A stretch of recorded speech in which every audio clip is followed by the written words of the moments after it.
আসসালামু আলাইকুম। মেঘলা ফ্যামিলি ব্লগে আপনাদের স্বাগতম। আজকে আমরা একটা পাপড় বানাবো। চলে আসছি চুলার পাশে। আমি উপকরণ নিয়েছি হচ্ছে আটা, আর নিয়ে নিচ্ছি কালো জিরা আর হচ্ছে শুকনো জল গুঁড়ো করে নেওয়া। এই সামান্য উপকরণ দিয়েই দেখবেন সুন্দর একটা আজকে পাপড় বানাবো। চলেন।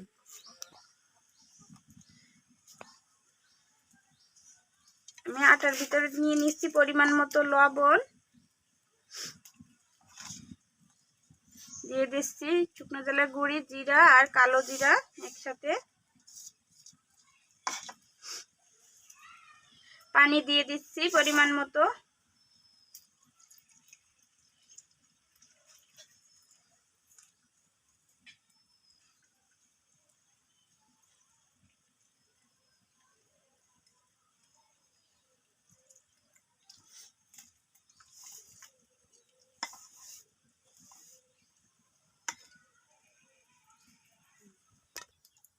এই যে এরকমের হবে। আমি পাপড়টা এই সাইজের করে নেব। এই যে তার জন্য আমি এই যে ছোট একটা গাবলা আর এই সাইজের বানাবো দিয়ে বড় একটা গাবলা নিয়েছি। আপনাদের কাছে যদি প্লেট থাকে আপনারা প্লেট দিয়ে বানাই নেবেন। আমার কাছে সাইজ মতো প্লেট নাই, এই জন্য আমি এইটা নিয়ে নিয়েছি। এটা এখন একটু তেল মাখাতে হবে, হালকা একটু তেল মাখাবেন, বেশি মাখান যাবে না।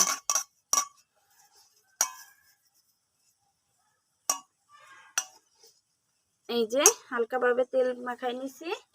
আমি একইভাবে এইটাও তেল মাখাই নেব হালকাভাবে। একবার তেল মাখালি হয়ে যাবে, আর মাখানো লাগবে না।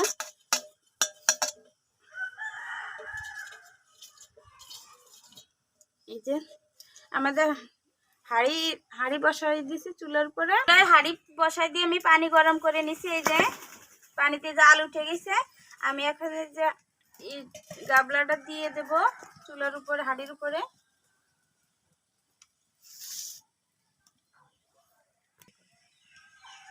এই যে 1 চামচ দিয়ে দিচ্ছি আমি, দিয়ে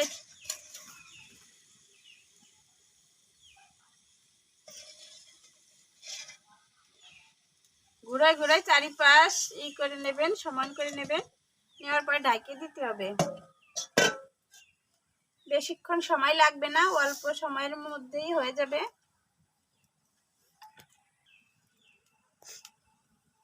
আমি নিচে বেশি এই একটাই দিয়ে দিচ্ছি। এই যে অল্প একটু দিয়ে ঘুরাইয়ে দিতে হবে সমান করে। তেল বেশি দেওয়া যাবে না, মাখানো যাবে না।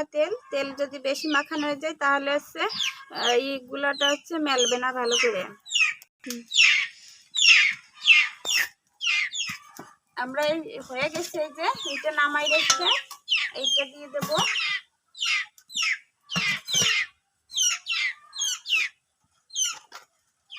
দেখেন আমরা উঠাবো। এই যে ব্যাগটা একটু ছুরি দিয়ে হালকা করে দেবেন। একবার দিলেই হবে, বারবার দেওয়া লাগবে না।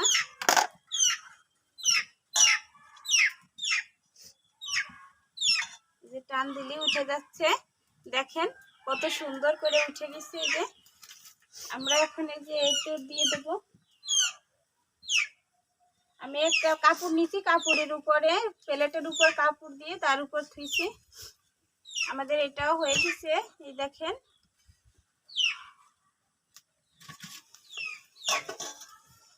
আমরা ওইটা ওতে থাকুক, আমরা এইটা দিয়ে দিই।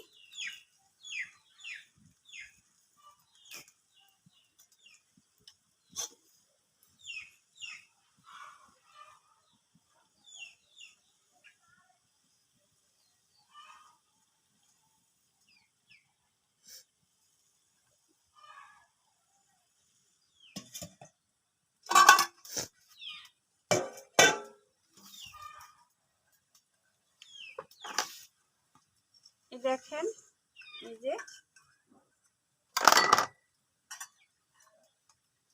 যে কত সুন্দর হয়েছে পাপড়টা।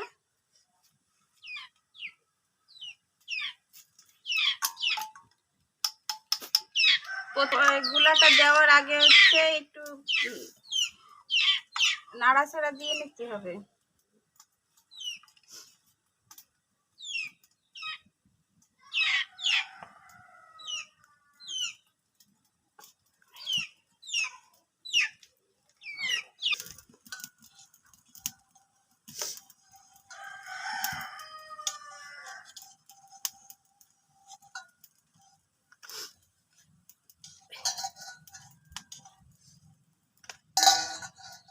দেখেন উঠানো কতটা সোজা।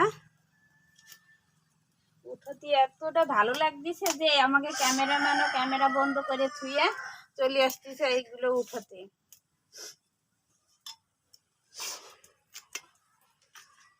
এই দেখেন কত সুন্দর হচ্ছে। আমি আগে একটু তেল করে দিচ্ছি, মাখাই নিচ্ছি গাবলাতে।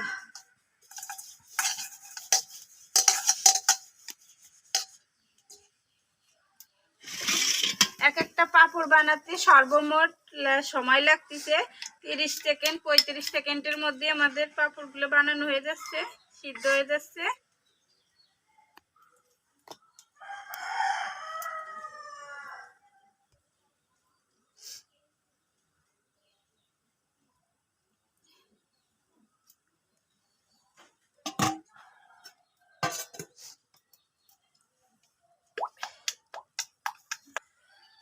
আমাদের সবগুলো বানানো হয়ে গেছে। এই যে আর এইটা হলেই শেষ। দেখেন কতটা সুন্দরভাবে উঠতেছে, উঠে যাচ্ছে।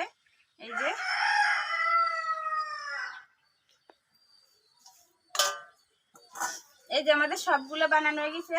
একটা পাটা দিয়েই হচ্ছে এই এতগুলা হয়েছে পাঁপড়। এবার এইটা হচ্ছে রোদ দূরে শুকাতে হবে। আজকে রোদ ভালো করে এখনো ওঠে নাই, তা আপনাদেরকে আমি বলে দেব কয়দিন লাগছে আমার শুকাতে। শুকানোর পরে ভাজার সময় আপনাদেরকে দেখাবো। এই যে আমাদের পাঁপড়গুলো শুকানো হয়ে গেছে। এই যে দেখেন কতটা শব্দ হচ্ছে। এই যে একদম শুকিয়ে গেছে, কত সুন্দর দেখাচ্ছে। এগুলো হচ্ছে আমার 4 দিন লাগে গেছে শুকোতে। এই আমি বানানোর পর থেকেই হচ্ছে রোদ ওঠে না, একটু কুয়াশা কুয়াশা থাকার কারণে 4 দিন লাগে গেছে। যদি ভালো রোদ হয় তাহলে 2 দিনেই ভালো করে শুকিয়ে যায়। এখন আমরা হচ্ছে ভেজে নেব। আমি কড়াইতে তেল দিয়ে দিছি, তেল গরম হয়ে যাচ্ছে।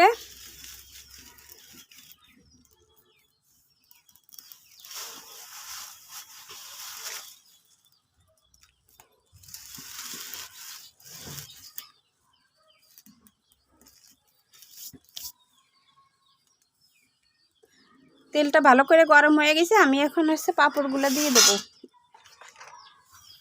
আগে আমি ছোট্ট একটা পাঁপড় দিয়ে নিচ্ছি, ভাজি দেখতেছি। বিসমিল্লাহ।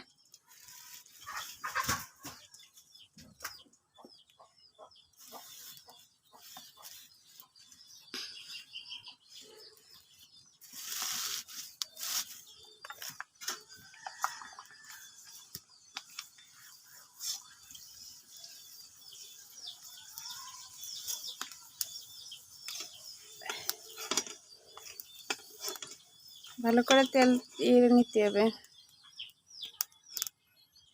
পোড়া দিয়ে গেছে, তেলটা সে সময় ভালো করে গরম হয় না, এই কারণে ওরকম রয়ে গেছে। আমি আরেকটা দিচ্ছি।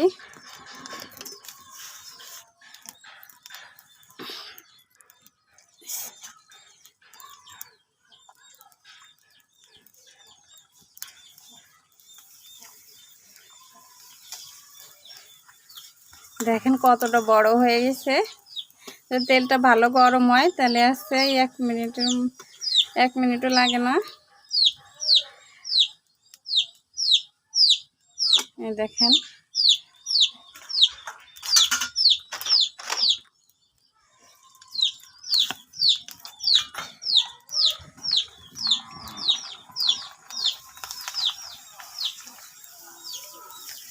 আমি ছোট কড়াইতে দিছি, এই জন্য হচ্ছে ভালো করে মেলতেছে না। পাঁপড়গুলো কিন্তু অনেক বড় বড় হচ্ছে। দেখেন আমার কড়াইতেই ধরতেছে না, এত বড় বড় হচ্ছে পাঁপড়গুলো।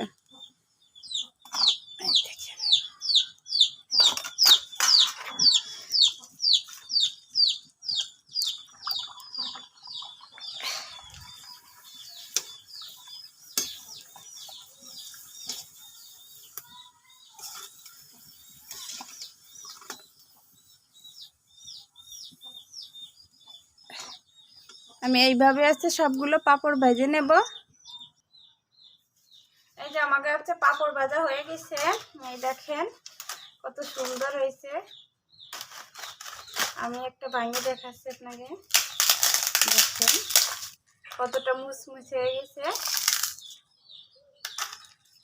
আমার 4 দিন লাগছে, আপনারা একটু বেশি রোদ্দুরে বানালে আসছে 2 দিনই শুকিয়ে যাবে। আর এরকমের সুন্দর হবে পাঁপড়গুলো। আমার ভিডিওটা যদি ভালো লাগে, আমার রেসিপি যদি আপনাদের পছন্দ হয়, তাহলে আমার চ্যানেলটাকে সাবস্ক্রাইব করে দেবেন, লাইক কমেন্ট শেয়ার করবেন, আর আপনাদের বন্ধুদের কাছে বেশি বেশি করে শেয়ার করে দেবেন। এই শীতকালে আপনারা ভালো থাকেন, সুস্থ থাকেন। আল্লাহ হাফেজ।